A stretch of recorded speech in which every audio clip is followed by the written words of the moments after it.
Hello everybody and welcome to a brand new Elder Scrolls Online gold farming video. I know, I do a lot of them, right? Well, I have my reasons why. It's one of the things that I focus on a lot in the game because that's what I spend most of my time doing, is making money, so that way I could have money to do builds, I have money to do different things, and yeah, it just makes it a little bit easier for myself. So what are the best ways to farm gold after Horns the Reach, now that Prosperous has been demolished and invigorating and we've lost that ability to farm coin? The fastest way that I have found is farming public dungeons. It doesn't matter the public dungeon anymore because you're not farming it for coin, you're farming it for drops. You're going to farm it for the white drops that sell for a lot of gold. Now you are going to get more than just that. You are going to get other drops and items that you can sell. Now, since I'm also not a subscriber, I can sell pretty much everything I get. I don't get a craft bag to carry out all those extra crafting materials and things like that. So that goes right into my inventory and it stacks up. It stacks up pretty fast in some cases. I'm just going to show you guys some of the things that I carry on my character. So, as you can see, I have 200 adamite. I have this alchemical resin, this stuff. These things right here that don't sell for anything, these are actually from my bank. But the things that do sell, like this, and like Bast, and these are from farming open world potions. Not sky shards, the soul gems, things like that. I only carry a certain amount on my character at any given time because I don't carry more than I need. And once I get too many, I sell them. So there is items that I do get a lot of and I sell a lot of. But the fastest way to make gold in the game is farming public dungeons. The reason why I say that is because public dungeons have the most amount of enemies in them besides normal dungeons. So that means you can kill more and get more in return. So the way I farm public dungeons is I find a route within the public dungeon that allows me to tag every boss encounter in the dungeon at least once while I'm going through it. And if it has a group encounter, I save that group encounter for every 4th rotation. So every time I go through the public dungeon on my 4th time around, I will go check and see if the boss is ready to be fought, because it takes a lot longer for the public dungeons group encounter to spawn than it does for all the other ones. So the other ones are on a set rotation, like countdown timer of respawn and kill kind of thing. So I just go around and I clear a dungeon with all the bosses and the normal mobs. I clear it again, and on that 4th time around I'll check and see if that one boss is up, the group encounter is up, and then I'll kill it, and then I'll clear the rest of the dungeon. I do this until my bags are full. In this game, we can't do gold per hour farming because there is no way of doing that now with Prosperous gone. What we can do is gold per hour or gold per bag. So when you have your bags full, you go and you sell it all. And now if you have a pocket merchant and you have a pocket banker, it's a lot easier because you just play until your bags are full, sell everything, drop what you need in the bank, and move on. And it can make things go by really fast. If you want to make gold long term, using the guild trader is your best option. There is no better option than using a guild trader to sell through. So try to join the trade guild that's in a good location where you know items are going to move fast. I would personally like to get into a guild that's in a major city so I can move items super fast, because major cities have the most traffic, because that's where most of the capital cities, that's where all the undaunted stuff is. A lot of people go there for all their needs, so it's easier to move items in there than it is anywhere else in the game. And because of that, you want to get that flow of item sells. So trying to join one of those guilds inside one of those major cities is a good idea if you want to make it gold long term. Another thing that you have to know is when you are a farmer like myself and you farm a lot of gear and things like that, and if you want to sell it on the guild trader, you got to play cheeky. You got to play against the prices. So you're going to be selling items at a lot lower rate to get the item moved so you can make gold. That's your whole premise here of making gold, is if you want to make it fast, you have to be able to make it fast. Another way that you can make gold at a decent rate is called the Roost gold farm, and that is, or chest farm. that is going to Kilnarthy's Roost and farming all the chests on the island. Now, you will get a certain amount of gold per chest unless you have the CP thing. If you have the CP thing, you will get over 100 gold per chest for having this right here, Fortune Seeker. So you're going to farm every chest you find on the island, including the safe boxes, which are these little blue glowing boxes, and you have to have the Thieves Guild to open them. But you're going to farm all the chests and this, and you're going to get almost 100 and something gold per chest, and then all the items you pick up from the chest you're going to sell. You're not even going to hold on to them for anything. You just sell them because most of it's junk anyways. So sell it, get the money from it, that kind of thing. Also, try to have Treasure Hunter if you want to farm chests in certain zones to try and get those item sets like Spriggans, Spinners. Farming Dolmens and farming Delves and public dungeons in those areas are really tough. Farming the chests is a lot easier. So having Treasure Hunter is a good idea because it increases the quality of items you find in treasure chests. So simple chests can drop higher quality items. Intermediate chests can drop higher quality items. Advanced chests can drop higher quality items. And master chests apparently do have a chance of dropping a gold item, but it is so unridiculously high, I've never seen it happen. But a rumor has it still can happen with a chest. Like I said, I've never seen it happen. My friend has reported that he has gotten 2 items from it, but I never have. And he farms mostly Craglorn anyways. So he farms Craglorn just like I've been farming Craglorn. He was actually sitting on 3 stacks of Fortified Nerdcrux, two stacks of the potent Nerdcrux, and now he's selling those on his guild trader, and he says they're going out like hotcakes. So he's just like me. We farm to make money, but he makes money to buy stuff in game that he can't get through, that he doesn't want to spend crowns on, like houses and stuff. He goes and farms gold for that, and right now he owns almost every house in the game, minus the ones that do only cost crowns. So from just farming gold. He also has the max bag space capacity on all his characters and max bank capacity on all his characters. So he can farm like crazy. And his farming character only carries like 10 items normally on him. And the rest of the time it's just whatever he picks up. So 200 bag slots minus 10. He has 190 slots to fill. It takes him roughly 2 to 3 hours to fill his bags.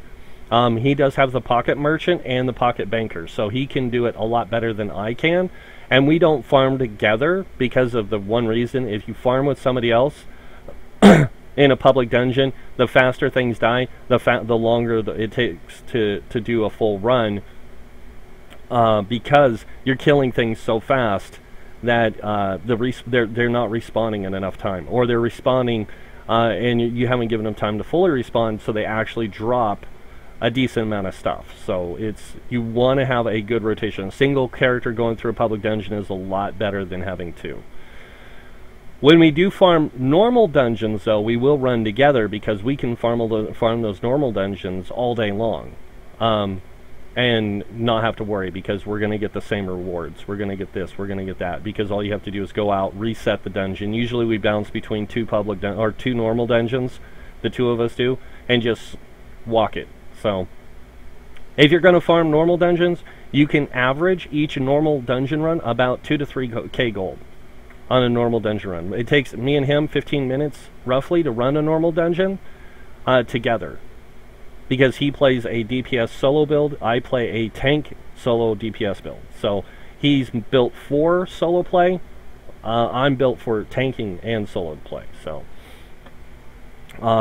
but yeah, both of them work really well together, and the fact that he has vigor and yeah, he runs vigor, I run the things I do. I will put vigor on my bar if we're in a dungeon, normal dungeon, just to make sure our health stays at cap. And yeah, but it's a really easy thing to do. So that's just some ways you can make money. The Kilnarthy chest run, if you guys don't, Kilnarthy Roost chest run, I'm going to go over this real quick just so you guys can see. Now, there's a lot of different ways you can do this. You can start at the docks and work your way around counterclockwise. or clockwise, I mean, or you can go counterclockwise and get the chest. There is over 40 plus chests around the outside of the island on just the edges that you can get. As you can see here, I have like a path that I follow. I haven't done the full rotation since I've gotten this new add-on. If you guys are wondering what this add-on is, it is called Harvest Map. So Harvest Map will show you the location of everything, like every item, harvestable item, chest, you name it. It shows it all, and that's what I run for that purpose. So if you guys are wondering how I compare prices, because I don't run MM or TTC or anything like that, I use TTC's website. And if you check out the description below, there is a link there to their website, and you can just compare prices there. Usually what I do is I always set it to the lowest price search first. Search for the lowest price of a particular item, and I set mine lower. So I know I can move my items faster than anybody else. Because as a farmer, my whole job is making gold. If I need to move items fast, I need to move them as fast as possible. I don't want to be sitting there long term with an item sitting in the bank for 40,000 gold when somebody can go in and set theirs for 29,000. But if I set mine in at 5,000 gold, I know that item's going to move, especially with it being a high demand item like Spriggan Spinners, Plague Doctors, Green Pact, or many of other sets in the game. Now I do farm every zone and location in the game. I don't just farm specifics, I farm everywhere. So that's why I have every map location filled up on this character, is because I farm every area of the game that's available, including, if you guys want, Cyrodiil. Cyrodiil is another great location to farm gold, or farm sets to make gold.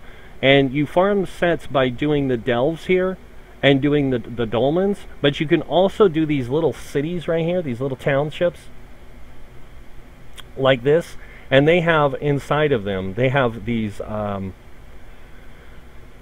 quests that you can do that will reward you with a box that gives you a random Cyrodiil item. So you can farm these really well. You can farm Imperial City, but here's the thing about Imperial City: if you're going to farm Imperial City, have a PvP build that's made for PvP. Otherwise, it's really hard to farm Imperial City. And the rest of it's not too bad. You can find, usually there's 2 or 3 delves right outside of your faction's location. Like if you look here, there's a delve here. This one says Underground Dungeon Lore. This one is a delve as well. So these are 2 delves right outside of this area. There is another delve right here, is it? No, right here. Right there. There's another delve here. And all these delves, most delves in Cyrodiil have 2 bosses in them. So you can bounce between those 2 bosses, killing everything in the middle, and just looting everything, fill up your bags, go back to your, go back to your faction's starting area, sell everything, come back out to that delve, farm it again, but make sure your faction has control of that area before you do it, because there's a lot of times you will run into enemy players in the delves. So that's another way that you can make gold, is farming sets in Cyrodiil. My favorite way to farm gold, though, is always going to be public dungeons, and the reason why is because I've found that to be the fastest way to make gold.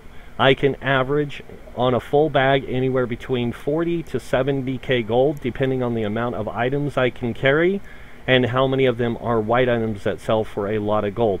Sometimes I even get to the point where I'm throwing just junk out of my inventory in the dungeon, just so I can get more of those items that sell for more gold, so I can go back and sell it. But like you said, on a full bag, you're looking between 40 and 70,000 that I can make. And if I sell through like a bank, like guild traders and things like that, I gotta wait for the item to sell. And if your guild trader isn't in a major city, like Elden Root, Wayrest, or Mournhold, or even Vivek, you're not gonna sell fast enough most of the time. Or you're in Craglorn, you're not gonna sell fast enough. You're gonna sell really slowly, and so that's why I say guild traders is making money over time. Making money fast is farming and selling. That is how you're going to make the money the fastest. Now you can use the Thieves Guild stuff and do Thieves Guild, but to be good at Thieves Guild, you have to have 2 skill lines unlocked. You have to have Ledgerman unlocked, because you're going to need the things from here. You're going to need Light Fingers, you're going to need Trafficker, you're going to need Locksmith, and you're going to need Kickback, along with Improved Hiding. You're going to need all those passives unlocked. You're going to need all the passives from the Thieves Guild unlocked. And the reason why you're going to need all these passives unlocked is so that you get the most in return when dealing with those things. This character doesn't do Thieves Guild, so I don't have anything unlocked really for him. My character that I use for gold farming, to farm like public dungeons, everything like that, normally is my Nightblade Argonian, and he does all that kind of stuff. And he has all the I'm working on getting his Ledgerman maxed out and his Thieves Guild maxed out right now, so just for that purpose. But it takes a long time. So if you're going to play a character that's going to be a Thieves Guild character doing a lot of thievery and stuff, work on them the most to get them the maximum capabilities, because you're going to want to make a lot of gold, and that's going to be the fastest way to do it. Now that character I use strictly for farming gold. This character I use for farming sets, and farming sets is a lot more complicated if you are a low DPS character.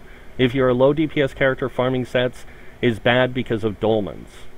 So you want a high DPS character for farming sets at dolmens. Usually I will take my Argonian and do dolmens as well because he has a high DPS output. This character I'll take to dolmens to solo farm. So if I'm playing in an area of the world where I know there's not a lot of people farming it, I will take this character. Like Green Pack doesn't get farmed very often right now, so I use this character to farm that because she can solo all the dolmens no problem, and I always get the best rewards from it anyways. So when it comes to farming sets, the best way to do it, especially if you want to make gold from farming sets, the best way to do it is dolmens drop rings and necklaces, delves drops boots and shoulders, world bosses drop chest and legs and the weapons, and public dungeons drop the weapons and shoulders and helms. If you want a chest and legs, you have to farm the world boss. And not a lot of people want to group up to farm world bosses most of the time. So you've got to have a build that can play against that. So that's why I made this character, was for that purpose. Originally, I made her to be a tank. And then I realized that after a while I didn't enjoy, and it's nothing, just hear me out, it's nothing against the meta, I just don't enjoy the meta tanking, didn't enjoy it at all. So I started to change my building to more of a DPS tank, and the more I started doing that, the more I realized how much more of the content I could play, and I could play any content in the game. It didn't matter what it was, dungeons, delves, anything, by myself. And once I got it to the perfect setup, which is where it's at right now, it's set up perfectly for that purpose. I also found it to be a really good off tank in trials, because a tank in a trial, the main tank has to be the one to do the main stuff. The off tank has to be able to push their DPS just as much as they can tank. So that's why I play the build the way I do. So when I need to off tank, I can off tank, that kind of thing. So, but right now I'm set for solo play. So I carry extra pieces strictly for solo play. I carry extra pieces for when I'm tanking. And it's just a few pieces that I change out. I change out my boots, my shoulders, and my helm. And that's it. I change out those 3 pieces, and then I grab a sword and board, two-handed, or I go sword and board and bow. It just depends. So, but it works out really well. But that's pretty much it for this video, guys. I know I didn't show a lot of locations, because it doesn't matter where you farm right now, because there is no one place that's going to give you the best return. A lot of people will still say that farming Reaper's March, public dungeon's a really good one to make gold. It is, but now that we don't have Prosperous, you're not going to get as much gold from it, and you're going to get more gold from selling the items you pick up than what you do from the delve or public dungeon itself. You're going to get more from just picking up items and selling. So that's the thing there that you want to do. You want to farm them for the items more than the gold now. But that's pretty much it for this video. Like I said, if you guys enjoyed this video, hit that like button. Be greatly appreciated. If you guys want to see more videos by me, hit that subscribe button. Also, check the link in the description below to check out TTC for pricing. I use it to sell items through the guild traders because I can get a more accurate reading on prices because it tells you all prices around the game. It's not like where you got to do, link that item, you know, and then price check it and all that. This is right there. It's in your face. You can use that. Also, I'm going to put the link to the UI add-on for harvest maps if you want to download that and get it. Whoever created that was a genius. No offense, but it is a great item for those who like to farm. But yeah, that's pretty much it. So, again, thanks for watching. Until next time, have a wonderful day. And this guy, we'll see you all later. Bye.